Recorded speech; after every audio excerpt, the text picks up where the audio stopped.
A continuar con el texto de Marcos, así que acompáñenme. Seguimos en el capítulo 1, Marcos 1, y vamos a estudiar el día de hoy los versículos 9 al 11. 3 versículos que vamos a estar examinando detenidamente.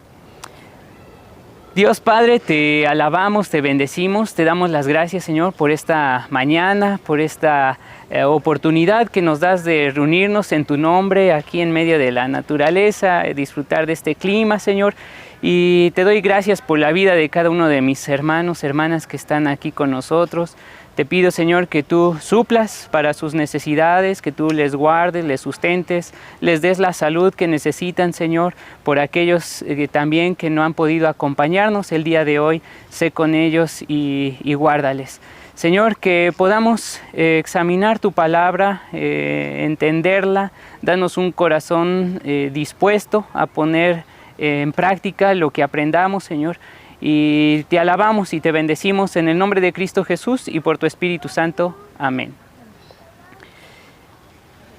Habíamos examinado que precisamente Marcos, este evangelista, inicia pues la historia acerca de la persona y obra de Jesús, presentando como inicio lo que Juan el Bautista proclamaba, conectando Antiguo Testamento con la persona de Jesús. Todas las profecías que están presentadas allí con esa síntesis en el versículo 2 que apuntaban hacia el mensajero que anunciaría o prepararía el camino del Señor, que era entendido como la venida de Dios mismo, es lo que estaba haciendo Juan. Y precisamente después de que se nos ha dicho que él bautizaba con bautismo de arrepentimiento, llamando a la conversión a los judíos, anunciaba que vendría uno más fuerte que él, que bautizaría con el Espíritu Santo. Y justo allí encontramos el versículo 9. Sucedió en aquellos días que vino Jesús de Nazaret de Galilea y fue bautizado en el Jordán por Juan. Ahí aquellos días se refiere precisamente a la predicación del Bautista. Lo que tenemos también allí es que hace un recorrido que va del Antiguo Testamento conectando con Juan como el último de los profetas. Juan el Bautista cierra, digámoslo así, a los profetas, o ese momento, ese tiempo profético en el cual Dios hablaba por medio de ellos, traía su palabra por medio de ellos, y a partir de allí comienza el ministerio de Jesucristo. En cuestión de historia de la salvación, en lo que se conoce como historia salvífica o incluso soteriología, tenemos precisamente que todo el Antiguo Testamento termina con Juan el Bautista. Allí concluye el Antiguo Testamento, pero no como un cierre, sino como un continuará, ¿no? Como un abriendo ese espacio de la palabra de Dios que va hacia todas las personas en la persona concreta de Jesús. En aquellos días que Juan bautizaba, dice que Jesús vino de Nazaret de Galilea. Ahora, simplemente introduce aquí a Jesús, ¿sí? Jesús, que ya hemos visto, significa Yahweh salva o el Señor salva, Yeshua, Jesús es Dios salva. Y él toma esa decisión incluso de dejar a su familia. Y esto es bien interesante porque recordemos que Marcos es un evangelio que está dirigido a los creyentes que se encuentran en Roma, muy probablemente habiendo pues sufrido persecución.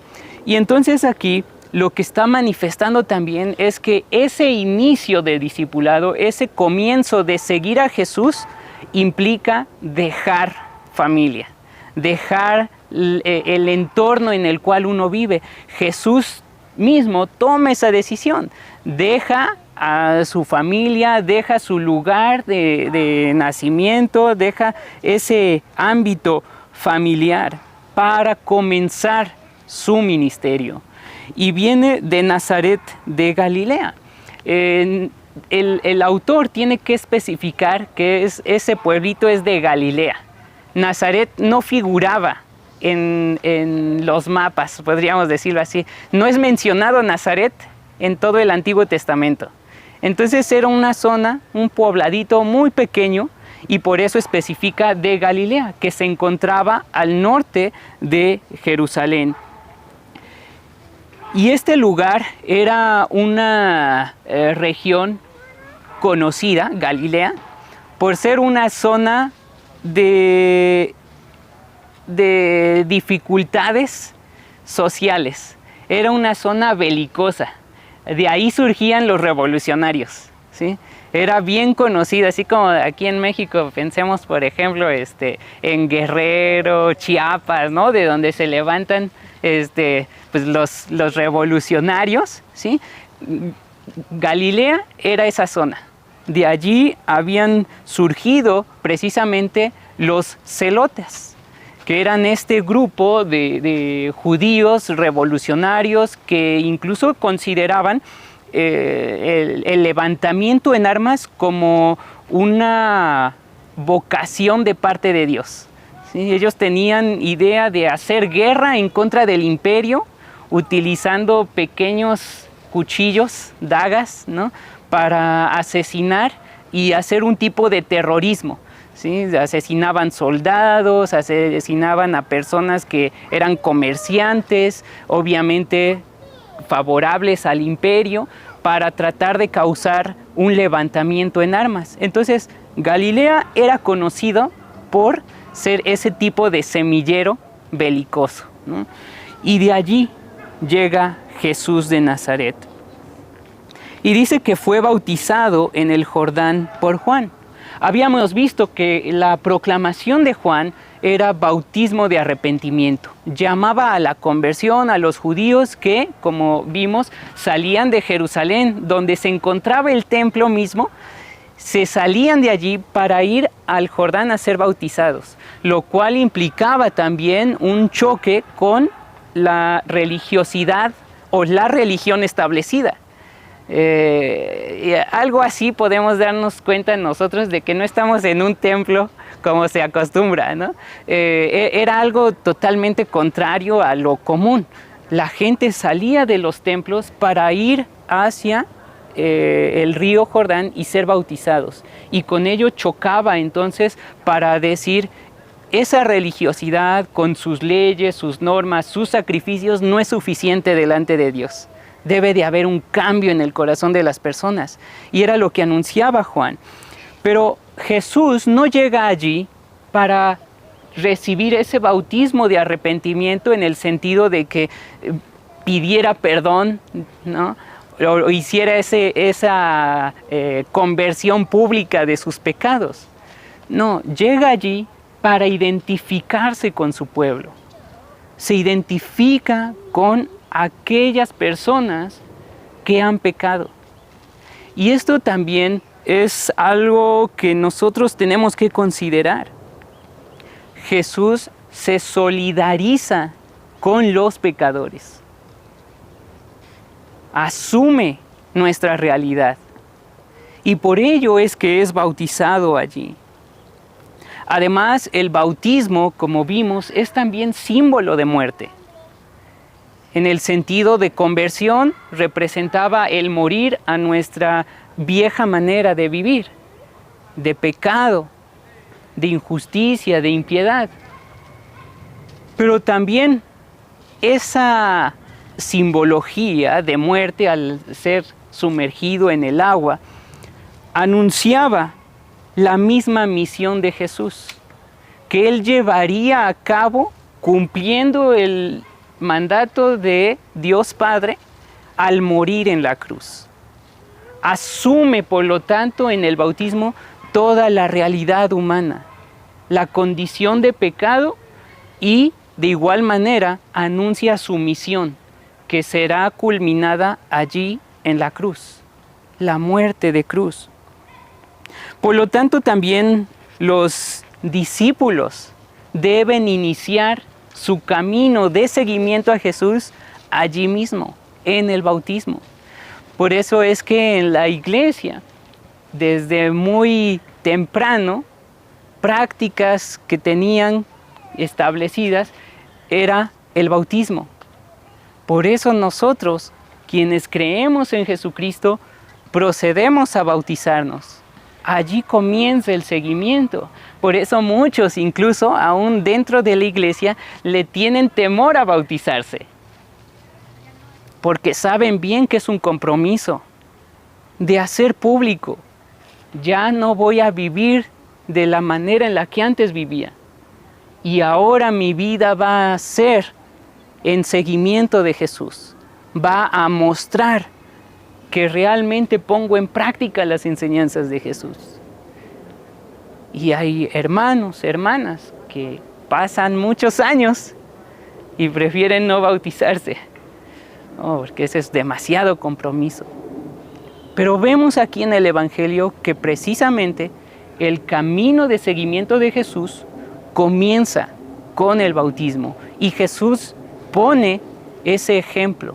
Ejemplo primeramente de solidaridad y de símbolo de muerte. Al momento de ser bautizados, anunciamos que morimos a nosotros mismos, que morimos a nuestro pecado, que morimos a nuestra manera antigua de vivir. Y al emerger del agua,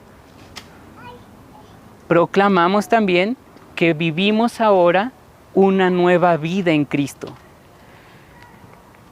Entonces el bautismo de Jesús, realizado por Juan, es precisamente eso. Se solidariza con los pecadores y representa allí esa muerte que estará en el camino final de su misión. E inmediatamente, subiendo del agua, vio desgarrarse los cielos y al Espíritu Santo, o el Espíritu, como paloma bajando hacia él. Cuando Jesús sale o emerge del agua, aquí el evangelista hace ver que esta escena es lo que Jesús experimenta. Curiosamente, los otros evangelios dicen se oyó, ¿sí? Haciendo alusión a de que o se vio, ¿no? Que ellos también lo presenciaron, pero aquí es Jesús el que tiene esa experiencia.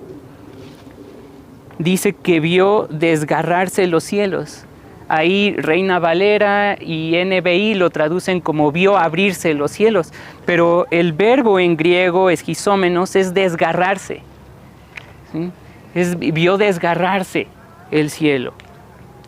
Y ello implica una apertura total, una apertura de los cielos para siempre. En la teología judía, el concepto que se tenía de Dios era que no se podía ver. Dios era el incognoscible, estaba representado como un rey en su cámara real en la cual ningún ser humano podía entrar. Nadie podía estar en la presencia de Dios, incluso los grandes profetas de Dios, incluido por ejemplo Moisés, dice que no podían ver el rostro de Dios, simplemente como un antropomorfismo, una representación humana de Dios, dice, veían sus espaldas. No se podía ver. Las expresiones en los salmos de Dios habitando, por ejemplo, en luz inaccesible, que se repite en Timoteo. Pero aquí Jesús, al subir del agua bautismal, ve el cielo abrirse, desgarrarse, abrirse totalmente y para siempre. Y con ello, lo que está expresando el evangelista es que Dios se revela al ser humano en Jesús. Dios se revela al ser humano en Jesús. Y vio al Espíritu como paloma bajando hacia él. El Espíritu, que en el Antiguo Testamento era entendido como la fuerza de Dios, Por eso vemos varios pasajes que hablan del espíritu. En hebreo es ruach, se puede traducir como espíritu, viento, soplo, ¿sí? Un viento fuerte, por ejemplo. Aquí tenemos que ese espíritu desciende sobre Jesús, pero no es esa fuerza violenta, como en el Antiguo Testamento, por ejemplo, el espíritu cuando venía sobre los jueces, ¿no? Vemos que les daba poder, fortaleza, como a Sansón, les daba capacidad de hacer la guerra, ¿no? Como ahí a Ehud o Ahod o Débora, todos los jueces de ese libro. Venía el espíritu sobre ellos y tenían el poder precisamente para salir a la batalla, para triunfar sobre las fuerzas extranjeras. Y era de esa manera entendido el espíritu como poder de Dios. Por eso cuando vemos en otros pasajes respecto al nacimiento de Jesús, se habla de que el espíritu del Señor vendrá sobre ti y el poder del Altísimo te cubrirá con su sombra. Espíritu y poder van de la mano en la concepción que se tenía del Antiguo Testamento. Pero aquí ese espíritu viene sobre Jesús como paloma. Y el sentido también de paloma tiene la idea de no violencia. El Espíritu de Dios, la fuerza de Dios viene sobre Jesús, pero no en ese sentido violento como se tenía. Y recordemos que Jesús viene de Nazaret de Galilea, la cepa de los revolucionarios. Entonces, lo que está presentando aquí el evangelista es que Jesús viene con la fuerza del Espíritu, pero no para actuar violentamente, sino como un rey pacífico, un Mesías rey pacífico. Y desde aquí, precisamente, es por ello que Jesús puede bautizar con el Espíritu, tal como Juan había anunciado. Viene después de mí uno que es más fuerte que yo, que bautizará en Espíritu Santo. El descenso del Espíritu Santo sobre Jesús era necesario para que a su vez también Él cumpliera con esa labor, con ese ministerio. Y el versículo 11 dice que hubo una voz de los cielos. Tú eres mi Hijo amado, en ti tengo complacencia. Esta voz de los cielos expresa un salmo, el Salmo 2. Tú eres mi Hijo. El Salmo 2 era un cántico de entronización. Se cantaba cuando un nuevo rey ascendía al trono. Era un momento esperado, era un momento celebrado, y lo que comentaba anteriormente era que el profeta o el sacerdote ungía a esa persona, vertía aceite sobre su cabeza y con ello estaba declarando públicamente que ese rey, ese nuevo rey, estaba autorizado para reinar, que tenía todas las credenciales, que tenía el poder de Dios para reinar sobre su pueblo. Y se cantaba entonces el Salmo 2. ¿Por qué se amotinan las gentes y piensan las cosas vanas? Se han reunido contra su ungido. Ungido, Mesías. Pero el Señor en los cielos se reirá. Yo le he dicho, tú eres mi hijo, yo te he engendrado hoy. Tú eres mi hijo. Entonces aquí vemos una secuencia muy parecida a esa ceremonia de entronización. Pero algo importante aquí es que aquí no hay sacerdote ni profeta que unja a Jesús. De hecho, no vemos a alguien vertiendo aceite sobre su cabeza. Sin embargo, Él es el ungido, el Mesías, es lo que significa Mesías, para reinar. ¿Por qué? Porque el mismo Espíritu de Dios desciende sobre Él. Ahí está la unción de parte de Dios mismo. Y las palabras son pronunciadas por Dios mismo. Tú eres mi hijo. Tú eres mi hijo amado. En ti me he complacido o en ti me complazco. Y esta también es una cita de Isaías 42:1. Ahí dice, he aquí mi siervo, mi escogido, en quien mi alma tiene contentamiento. Esta frase, en ti me he complacido o en ti tengo contentamiento, es precisamente esa frase de Isaías 42, donde se habla del siervo sufriente, el siervo que Dios levantaría para la salvación de su pueblo Israel. Y aquí, ese texto del profeta Isaías es mencionado en relación a Jesús. Él traerá justicia a las naciones. He puesto sobre él mi espíritu, dice ahí el texto de Isaías. Entonces tenemos dos textos citados o enunciados en esa voz de los cielos. El Padre anuncia que Jesús es su Hijo, el Mesías ungido para reinar, y al mismo tiempo es su siervo. Es aquel que llevará a cabo la salvación de su pueblo, en quien ha puesto su espíritu. Y con ello se cumple nuevamente esas profecías, esos textos del Antiguo Testamento en Jesús. Con esto también nos deja ver el evangelista que el discípulo ha de encontrarse de manera directa y personal con Dios, con el Señor. Tú eres mi Hijo.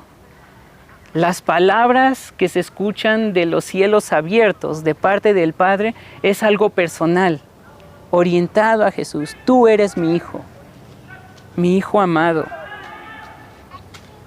En ti tengo complacencia. De igual manera, cuando nosotros reconocemos a Jesucristo, tenemos esa relación filial. El Señor, al reconocerle, nos acepta a nosotros como sus hijos. Y esas mismas palabras podemos considerarlas orientadas hacia nosotros. Tú eres mi hijo, tú eres mi hija, mi hijo amado, mi hija amada. En ti me complazco. Y esa también debe de ser parte de nuestro objetivo como hijos del Señor. Que Dios tenga en nosotros complacencia, que Dios se complazca en la obediencia nuestra.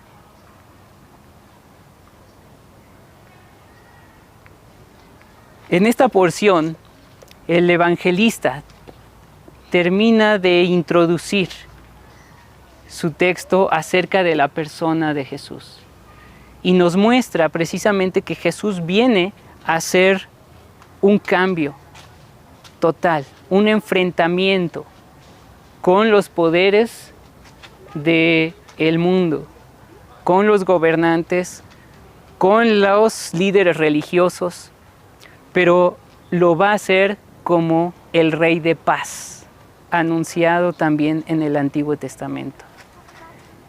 Jesús es Mesías, es Rey y es siervo.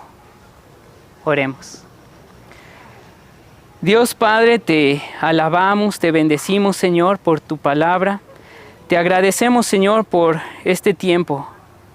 Y te damos las gracias, Señor, porque tú nos muestras ese llamado de Jesús y ese llamado que también nos haces a nosotros.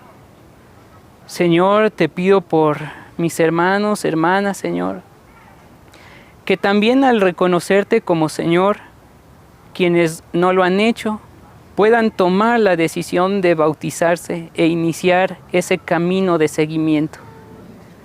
Y que así como Jesús también escuchó esas palabras del cielo abierto, tú eres mi Hijo amado, en ti me complazco, que nosotros también podamos tener esa certeza de que somos hijos e hijas tuyas y que podamos vivir ese seguimiento, ese discipulado, de manera que tú puedas tener en nosotros complacencia, que podamos vivir en obediencia, siguiendo tu camino.